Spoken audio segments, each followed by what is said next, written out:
To start, I am Chuck Kovacic, and welcome to Conversations in the Atelier with Jennifer Moses, January 19th, 2020, here at the headquarters of the California Art Club. And when I started these conversations, one of the people that I really wanted to sit down and talk to was Jennifer Moses. The paintings we've already touched about the tonalist quality, it has this ephemeral quality, and just beautiful colors, and yeah, and we know all this. But now we get to talk about how it came about, because that's what's really, really interesting. Because so many artists are kind of pursuing this line of work, very tonalist and keeping things under control. But so many of them just fall a little short. Jennifer doesn't fall short. We're going to find out a little bit how you managed to do some of that. And I think it all goes back to family. And I love this picture because it reminds me, we all dressed like that back in the day. I remember those outfits. It was great. But what a great family shot. And you're originally from Kansas.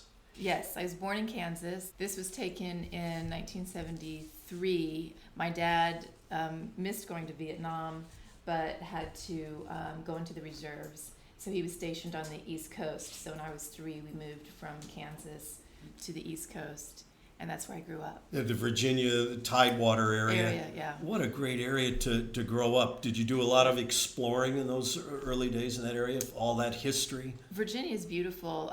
There's water skiing and snow skiing, which I did a lot of growing up. My mom was a teacher, and she provided a lot of arts and crafts and things that we did at home. So there was a lot of support for your various pursuits. Yes. And there were a lot of educators in the family. Yes, as far as I can go back, they were English teachers, educators of small kids. So did you have it early on in your mind? I'm going to go to art school, or I'm going to create art, or what did you want to do when you were growing up? I always felt that I was going to be doing something in the arts. You want to go to the next shot? Here's a painting I did when I was 12. So we were always doing arts and crafts things at home, and in high school I took all the art classes I could take. I took mechanical drawing, shop classes, anything that was creative I was involved with. And that's when I applied to Virginia Commonwealth University in their arts program, and I studied, actually my favorite year was the freshman year because I took all the art courses that were available to me, and then my family said I should do something a little more practical, and so I went into art education, and it was during my last year in college, and I did my student teaching, that I realized that it just really wasn't my temperament, and knowing that I loved all the art classes that I was able to take, I knew that that's really what I wanted to do. And this was one of your mentors that you worked with? I wouldn't say mentor. When I graduated from college, I moved to New York City. I had friends that I met in Richmond when I was going to school, and they had both moved to Richmond from New York, and I drove them back up there one weekend, and I met a gentleman that was Bill Moses. He was going to be my husband, but I started traveling back and forth between Richmond and New York that senior year of college, and then moved up there after I graduated. You lived there for a while, and you studied with this lady. So I started painting. I had a little studio up there, and I started painting, and I worked as an artist assistant to Sandy Sloan, and this is one of her paintings. And I was involved more in contemporary style and contemporary art during that time in New York. But we lived on the Upper West Side for a period of time, and then moved down to Soho. So at that time, Soho was really heavily art galleries, and I lived right up the street from Canal Pearl Paint, which was on Canal Street. And Sandy lived in Tribeca, so she wasn't too far away from me. And my husband, I got married shortly after graduating, and my husband collected arts and crafts furniture. And so through that and us, that was my introduction to more Art Nouveau, the decorative arts. I did get a quick peek at some early California artwork from going to various arts and crafts stores and shops around New York City. So it must have been quite exciting to come out to California again and end up owning the real thing. Yeah, this was a big shift for me because growing up on the East Coast and then finding ourselves in California. We had some friends that lived in San Francisco and they had just moved to Ojai, so we came out and visited them, and they said, there's this house up the street that you got to take a look at. And so we purchased the Pratt House. It's one of 9, I think, ultimate green and green bungalows. So anybody that's here in Pasadena and knows the Gamble House, this is a sister architecture to that. So that really started getting you heavily into all the things that would go into one of these houses, the furnishings, the paintings, the pottery. What a great introduction. And of course, this is a great photo. This is going to make you crazy. This little guy is now a Marine. Isn't that crazy?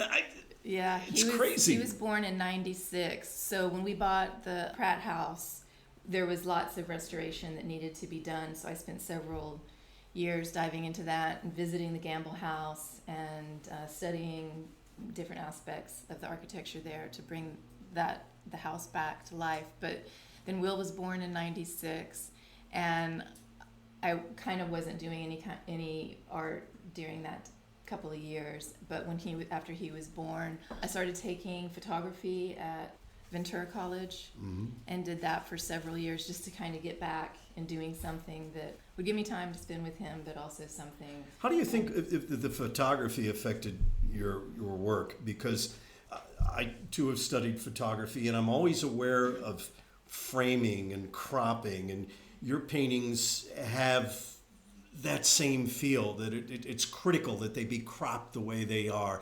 Is that something that came out of your studying the photography? Obviously, looking through a lens, you're able to compose things that way. And I think I still use that to some extent in my paintings by using those same concepts in cropping and editing my work. Of course, you got into other aspects of the arts and crafts with these. What's the formal name for something this size, this pot? Well, this pot is made out of concrete, and there was an old company, I don't really know where it originated, it's called Hillside Pottery, and the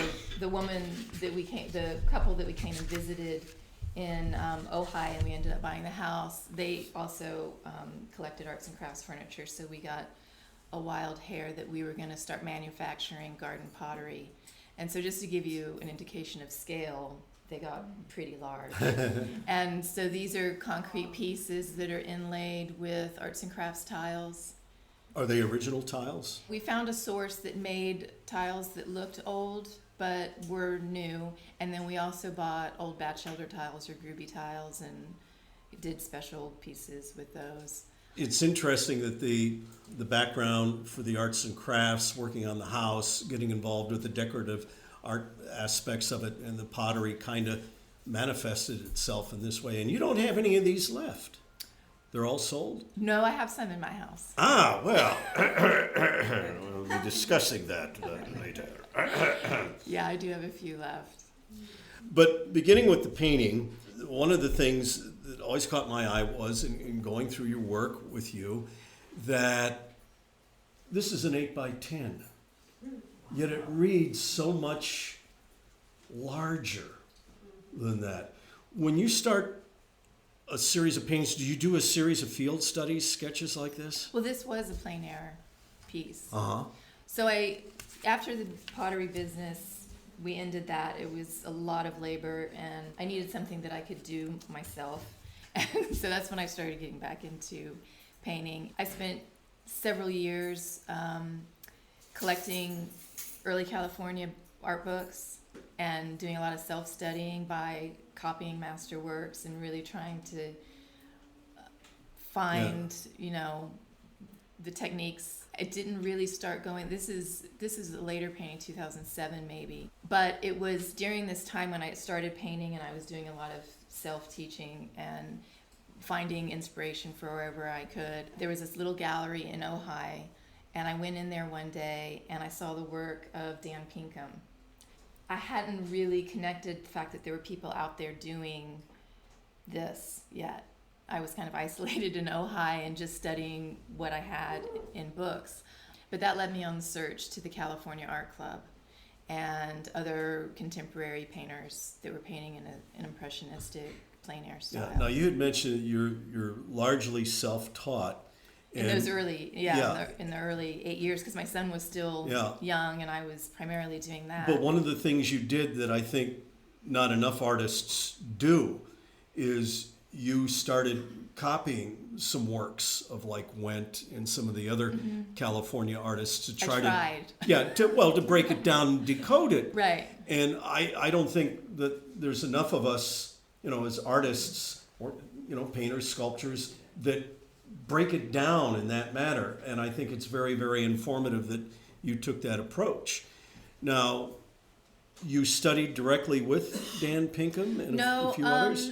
What happened is that I went to my first gold medal exhibition. I think that was in 2007, like the 96th gold medal exhibition. And I met Dan there, and I met David Gallup there, and I kind of tried to introduce myself to some of the artists that were exhibiting. I took a couple workshops. I took a workshop. This one was with Skip Whitcomb, and I took one with Ray Roberts. And I knew that I really needed something more in depth. And that's when I went and asked David Gallup to mentor me and really be, involved in my education. And I studied with him for several years. One of the things that you've had such a unique opportunity to pursue, and we'll touch on it throughout because there are other illustrations of this, is the final presentation of your work with these wonderful, wonderful frames. How is it that you understood early on the importance of getting a right frame? Well, I was using the ready-made frames for a while in the earliest part of my career. Because of my palette, they were too brash. They didn't work. In 2010, I think, is when I had my first gold medal exhibition, and this was one of the paintings in there. And I went to Chris Kierkegaard's frame shop for the second time.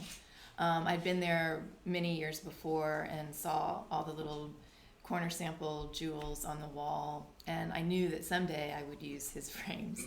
So when I was going to be in the gold medal show, I revisited the shop, and he made some frames for me. And what really happened is that your painting needs to be a presentation, and by getting custom-made frames made for a specific painting, it really makes it a whole piece. The whole piece becomes is the artwork.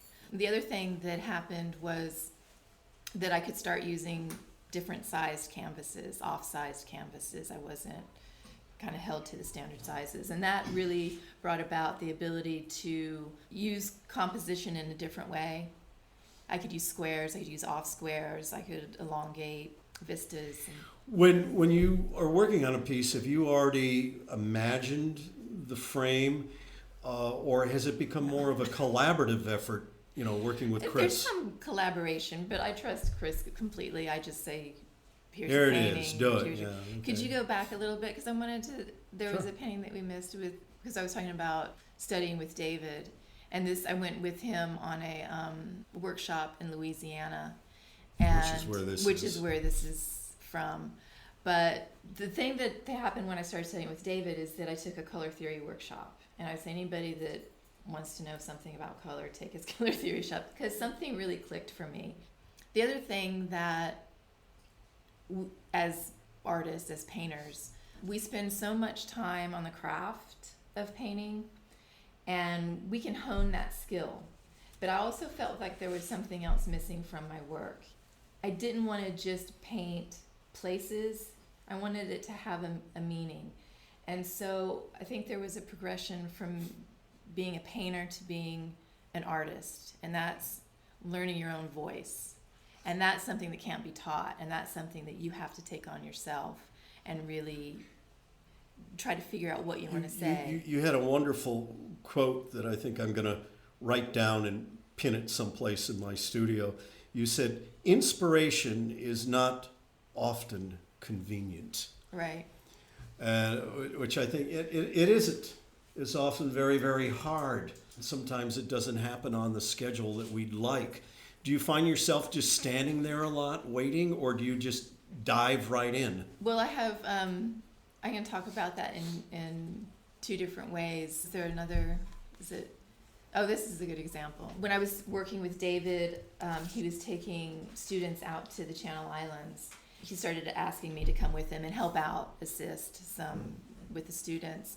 And it was a bright sunny day. We were on the boat. We painted from the boat. And I was uninspired. I was all set up to paint, and I was just sitting there tapping my fingers. And all of a sudden, a fog rolled in, and the sun was still shining, but this rainbow appeared in front of the... Yeah. So I hurriedly started painting this, and this was the one that I did on the boat. The second image, I took the study that I did on the boat, and I worked up another composition. This one's a little bit more on the off square. I did a more formal small painting of that, which I then did in a bigger size, I think 2022, that was also exhibited at Gold Medal exhibition. Have you found a favorite size yet? No. No. Of course, I think this is one of the first paintings of yours that I saw. I remember a rainbow painting of yours at a gold medal at the California Museum. And then I remember seeing some of the fireworks paintings. This was my very first firework painting that I did in 2012. I don't know where it was posted or where I saw it. It was a video of a fireworks that old friends of mine posted. And it was sepia toned. And it looked really old, but it was beautiful. And that inspired what would become a series of firework paintings, because I never really had any affinity necessarily towards fireworks. But I'm always fascinated with it. At what point they're all equally interesting.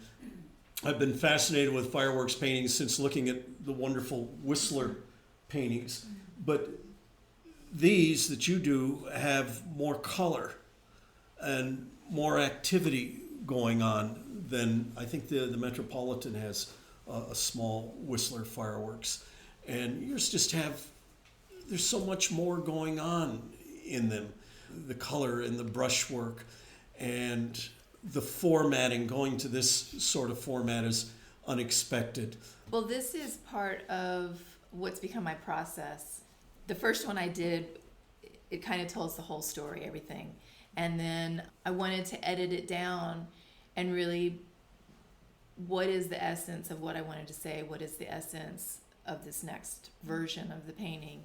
And instead of showing the firework, I wanted it to be the rocket, an anticipation of what's to come. Yeah, there was poetry and mystery in this one. What's your favorite fireworks show? Where do you go on the 4th? Did you have a place? I've been to Santa Barbara, to Ventura, to Ojai, just locally, yeah. And it's a lot of sitting and looking.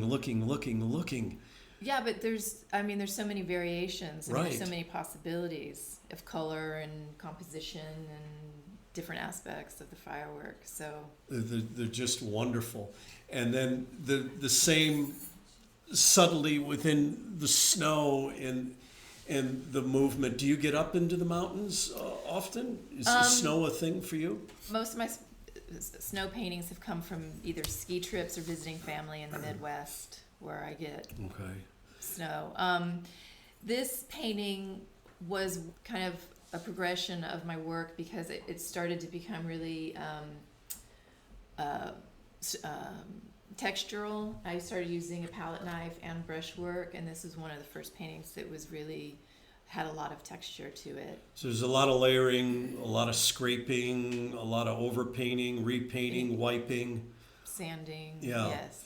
And I really wanted to feel like the snow was crunchy, and I actually got that effect just by really layering up the paint there. It's something that's really manifest in the snow painting that you brought over here with the foliage, the way it's worked its way in there. You can feel it crunching as you walk into it. This is just wonderful. The minimalist aspects of it. And I think I talked to you. What size did you say this was? 6 by 8. 6 by 8. Yeah. This was a very quick study from one of the boat trips that we took out to the Channel Islands. I think as my time studying and working in plein air, I became less. My plein air paintings became more my personal notes. It wasn't something that I was trying to finish as a finished painting on location. They tend to spur ideas for later work, and so a lot of my plein air work I keep to myself and use for inspiration. Sometimes rework them in the studio. And to work up larger, this sequence here kind of illustrates. You started out with an 8 by 10. Well, these are all 8 by 10s. Oh, they're all 8 by 10s. These are all 8 by 10s, and it's the same painting. Okay. So this one I did in a workshop, I think in 2005 with Ray Roberts. All right. So this was like beginning. And then a couple years later, when I was working with David, or probably before, a little bit before I was working with David, I tried to fix it, or I repainted it, which is part of the process. But I like having these studies that I can continually work with. And then 7 years later, I took the painting out. It was at the end of the day, and I sanded it down lightly, and I had a lot of paint on my palette. The painting wasn't precious to me in any way, and I could attack it in a different way, and there was a lot of freedom in that. I have this painting in my bedroom because it reminds me that anything can be worked on, can be taken to another level. You can find that ease in painting. Yeah. I think that's an important point that you touched on, that it wasn't precious to you.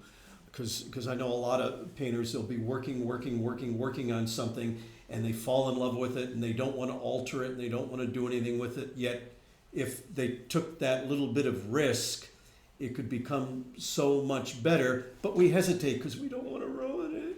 I'm in love with it. So I think that's important. Yeah. To remind oneself. And I often use my palm sander, especially on big paintings, just to take a whole layer off.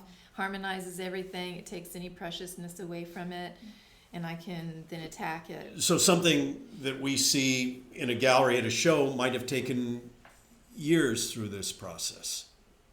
I'm getting better at it. This is, I don't often paint iconic places. Point Lobos. This is Point Lobos. This is Old Veteran. Many artists have painted this painting. I love seeing all the different ways that the subject's been approached. I went around to the back side of the painting. Most people view it from the other side. I jumped the little roped off area. And Well, Jennifer Moses, Lawbreaker. So what really held the attention for me, I mean, obviously it was backlit, and it was beautifully, the leaves were beautifully lit by the sun, but this odd, I'm often attracted by something odd in the painting, this little pool of water down here. Yeah, the water down there, that's what gives this painting an air of weight, mystery, yeah. some weight to. You talked a little bit about color, and one of the things we talked a little bit about was, do you pre-mix everything? Do you have all the little jars lined up? Is it different for each painting? Have you developed your own palette? Each color is just out of a tube. No, I'm joking. No. Cobra's doing this now? Winsor Newton? People have been fascinated by this. This is my painting at the end of the day's work. I have storage palettes that I put in the freezer. But when I'm getting ready to do a large painting, I usually do a lot of pre-mixing. It's a meditation for me to really get into the painting. I mix variations of values in similar colors, and so it really prepares me. And then when I actually begin to paint the painting, I can attack it. I can really work on it without having to continually mix. Do you have a colors. particular product line that you favor, or do you mix it up? I mix it up. Do you use extenders, fillers? No, I don't use anything. Just as it is, huh? No mediums and whatever. No. It's such an elegant grouping of colors. And you can really see how it comes into play here. All those just really nice, tasty things going on in here. Just very elegant. This is a Tonalist Bay, another iconic location. I was really interested in the graphic quality to this painting, and unfortunately a lot of times photographs of my work don't show all of the texture. This one's very thickly painted. It almost feels like the grasses in the foreground are grass. This is pretty large. This is 24 by 48. Right, yeah. You mentioned the quality of prints. Had you ever thought about doing lithographs of some of your paintings? No, I haven't. No. Okay. Well, maybe you will now, you know. So this is the detail. These are just wonderful. That's the detail of the painting. Look at that. Just great. I had forgotten that they were details because I kept thinking, boy, that's a great painting. I could see that hanging on the wall 2 by 3 feet. Look at that. That's just wonderful. You use rounds, filberts, squares, I use filberts. palette knife, Filberts and palette knife. elbows, hands. Anything. Really get in there. You talked about inspiration's not always convenient. This was inspired from, I was on a drive home from a painting trip up north in Carmel. I was heading back, and this scene was happening in front of me as I'm driving. There's no way I have time to set up because this is last fleeting moments of the day. And so I did pull over, I sketched out a little bit, I took color notes, I took some photographs. The next morning I got home and I did the first study. This is like this is a 9 by 10. And then I liked it. I wanted to see how it would progress in a little bit larger painting. The next one is, I think it's 16 by 18. Is it on here? Oh, let's see what we've got. So I made it in 16 by 18. It had a little bit different color palette. 16 by 18. Mhm. Yeah, you know, when you take a painting larger, this was such a simple composition. I wanted to play and see if I could go really big with it. So the painting that I exhibited at one of the gold medal shows was 40 by 44. Which is this one. And it got the Edgar Payne Award. Yeah, so what is indicated with, like in a small painting with just one little brush stroke, when you take it to something that large, it's a lot of work to make that one resonate. You didn't lose any of the intimacy of it. It's still something that you want to walk up close to and look at and step back and forth. It still has some of those qualities of an 8 by 10, yet, oh my gosh. Now these, the sepia toned pieces, I really enjoyed, particularly the one on the right. Was this from one of the fireworks sequences? Yeah, the process I use in starting my paintings is using raw umber, and I do a grisaille painting, which helps me work out the composition and graphically see what the painting's going to be.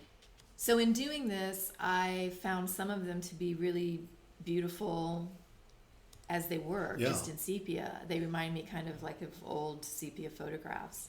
And so I did a small series in 2014 of the sepia paintings, and I'd like to do more. This is kind of a progression of process. This one I started out with the sepia and then did very light washes. So it very much would have gone right, from this but I did very light wash of color on top, with allowing that sepia to show through. Mm-hmm. You're another winter scene, and again, I think the importance of getting the proper frame with that just really pushes it over the edge. And the photo doesn't do the frame justice at all. It was a beautiful, buttery surface. I have a little article out in Art of the West this month in the January-February issue. I'm part of a Winter Wonderland article. Me and a couple other artists are in that. So is this one of the paintings that's featured in that? I submitted this painting. They picked another painting, a small winterscape that's actually at American Legacy Gallery. Oh. Yeah. Oh, okay. Did in the article, did they show the frame or no? No. No. Okay. No. This is another just really fun piece with the reflections and the light bouncing around. It's almost a different aspect of looking at those fireworks, of the burst of light, because this is all shimmering and moving around. This painting was a little transformational for me because I was it's more about shapes and color and getting further away about traditional rendering of form. I always want to express the beauty of paint for paint's sake. This is kind of where I was going with this painting, more symbolic in nature, more about feeling and emotion than... This is a nice size, 24 by 26. Yeah. So yeah. This was in one of the gold medal exhibitions too. I have a funny story. This was very interestingly framed. It was a beautiful frame, and we were standing near the painting, and there was a couple in front of us, and Chris and I were standing there, and I heard the woman say, "Gosh, I'd buy this painting just for the frame." And of course you said, okay. Well, you can, empty frames are available too. Yeah. Hey, to get a sale is to get a sale is to get a sale. Well, and it goes to show you how much the frame really is a part of the piece.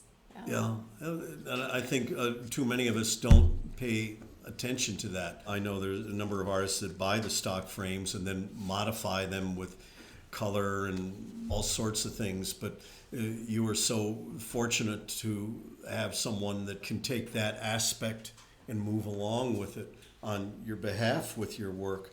You had shown some other sunset type things earlier, but this ridge line in here with the lights coming on, mirroring some of the stars coming up. This one too is fairly large, 32 by 30. It seems like through my art career, my subject matter has kind of shifted. And when I first started painting, everything was about trees. Then when I was working with David, it became about the water, and I painted a lot of waterscapes. And it feels like now I'm kind of in this celestial movement in my work, and nocturnes become more prevalent. Can't wait for you to do an eclipse. Let's see what you do with that, with the corona and everything else. So I'm interested in the heavens and the upward, uplifting clouds. And... I like this painting in conjunction with this because, you're sitting on the hillside waiting for it to get dark enough to have the fireworks display, and you're waiting, and then bam.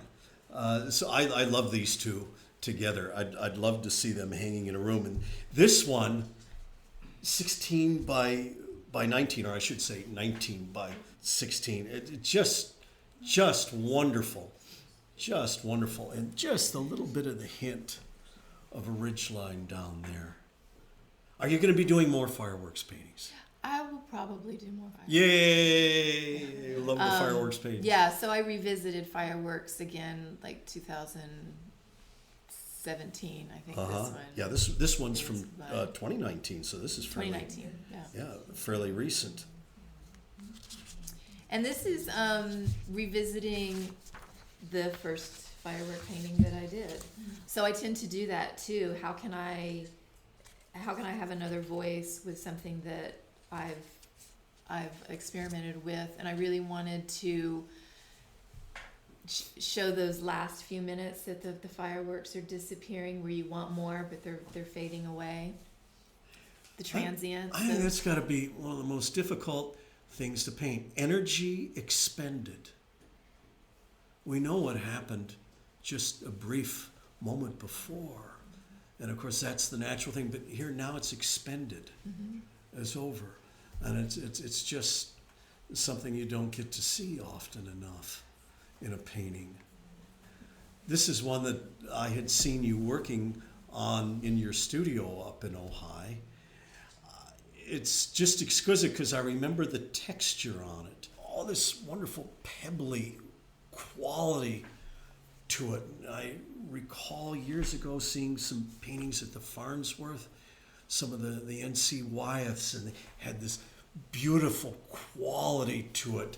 How do you get that graining in there? Is it something more than just the layering? It's so elegant, wonderful. No, a lot of these that are done just with a palette knife, it's not laid on thickly or heavily. It's more like tapped on, and then when that dries, another layer's tapped on. I mean, I've used a variety of different techniques where it is a little more spreadable, but this one in particular is more of that tapped process where you can really see the colors coming through, and it gives a quality of depth in there.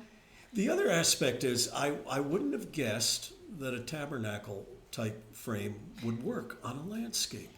And this is great. Well, I knew I wanted to use one at some point, and and we wanted this piece to be architectural, and we thought it would be Well, a almost good makes fit. you can imagine the door going up and some of the framing on the building. And I always like to find from time to time subject matter that's outside of my comfort zone or what I typically do, and this was a great example of that, and really being drawn to the shapes. Evening escorts, a 7 by 18. I can't remember. 17 by, or Yeah. 7 by 18. The next two paintings are of the same night, the same Really? place. This is about artist voice and artist choices. This painting is kind of straightforward. It's all the information is there. It's about clouds passing through the night sky, the moon behind the clouds. The next painting has a spiritual quality to it, more spiritual quality to it. It's more poetic. It's edited down. Only the essentials are there.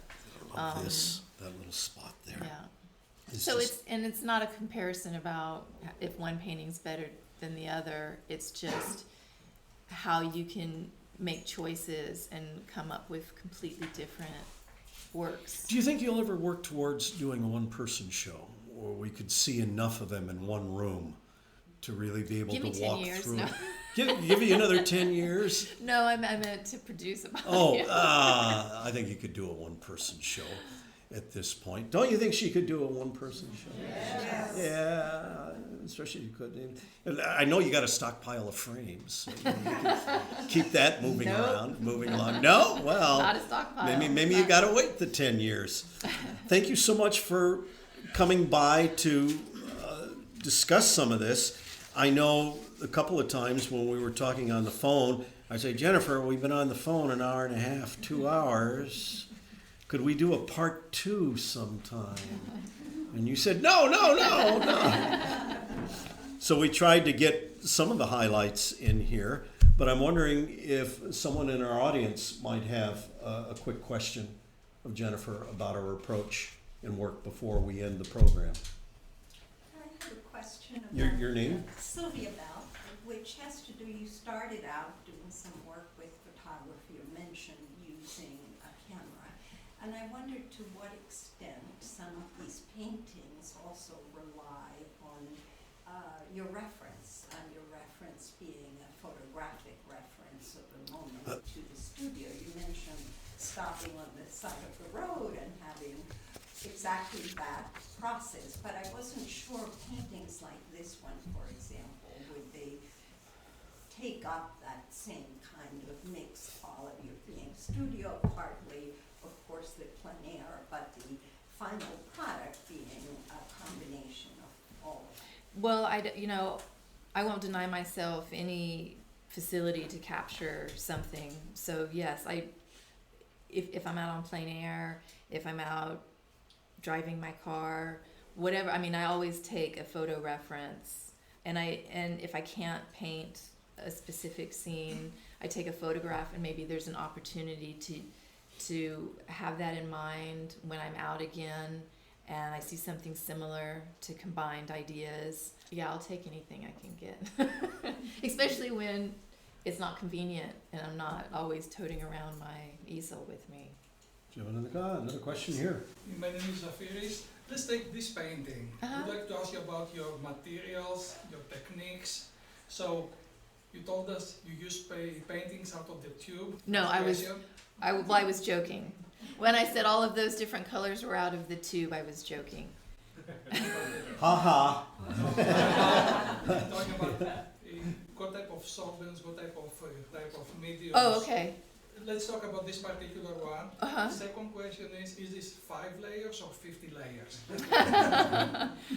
That one is probably, well, I do the grisaille, and then sometimes I do an initial wash of very light oil paint in the color that I want to be the base color. Sometimes that's darker, and then I build lighter on top. Sometimes that's lighter and I build darker on top. It's what kind of effect I want to have. So it could be several layers of the sky to get that gradation of color. That the bottom part of that painting allows me a lot more textural work on the lower half where it's land. So I don't use any mediums. I just use the oil paint and put it on with a palette knife, either tapping it lightly and letting it set up, and then after it dries, going back over and laying on top. And which brand is your favorite for this type of painting? Which brand? Brand of oil paint? Yes. I use a lot of Utrecht, Right. and then a couple other colors I get from other places that I like to use. Anybody else? Quick question? Yes, on your very large canvases, what is your preference as far as the type of canvas you use? I've heard a lot about masterpiece canvases. Are you? I went through a period of time making my own panels. Now I use linen Raymar panels, and buy them and order them in sizes, or I have Chris cut them down if I need a different size. So he does do something other than make frames. So, okay. All right. Peter. So you work on a panel that's canvas mounted on a kind of a board, is it? Linen, mounted on board. I Yes. get them from. Because I was going to say, if you sand something and it's on a canvas, and you're putting pressure on the canvas, and it doesn't have a board in back of it, Right. that it will destable the other type of the paint. And so, I mean, years later, you might not see it right away, but putting that pressure, but if it's got a board behind it, Right. you don't have any problem that way, so Right. that's great. Yeah. Jennifer, a lot of people like to paint the spectacular, but it seems to me like you like to paint the intimate. And somehow you have this unbelievable sensitivity to make us look at things that are almost everyday scenes in a very special way. And I don't know how you do it, but it's magic. Thank you. But it really is a wonderful thing that you do. I applaud you. It's Thank you. That's part of my editing process. And when I first started out painting, I tended to paint more sweeping scenes. And as the evolution of my inquiry into observation and editing and what was important to me, that's kind of narrowed. I keep editing things down to what's this about, the essence of something. Yes. Hi, I'm Sharon Weaver, and when you're drilling down into the essence of what you want, how do you take the larger image on the computer and kind of start to edit it, or is it all kind of just in your mind? It's more, I think I start out more that way. When I'm inspired by something, it's like, how little information can I give without losing impact of what I'm saying or what the story is about. Mm-hmm. So yes, I do some cropping, or I can in Photoshop to see, okay, do I want it to be, square or long? But I kind of intuit all of that beforehand, just by being mulish and laboring year after year after year. You kind of know what you're drawn to. What's your typical work day? All day. All day. Well, I tend to do the business part Mm-hmm. of the job in the morning, any kind of emailing, any correspondence, then getting into the studio, and I tend to work until from 10 to 7 tends to be a typical day. So that's a comfortable time, uninterrupted, just working through.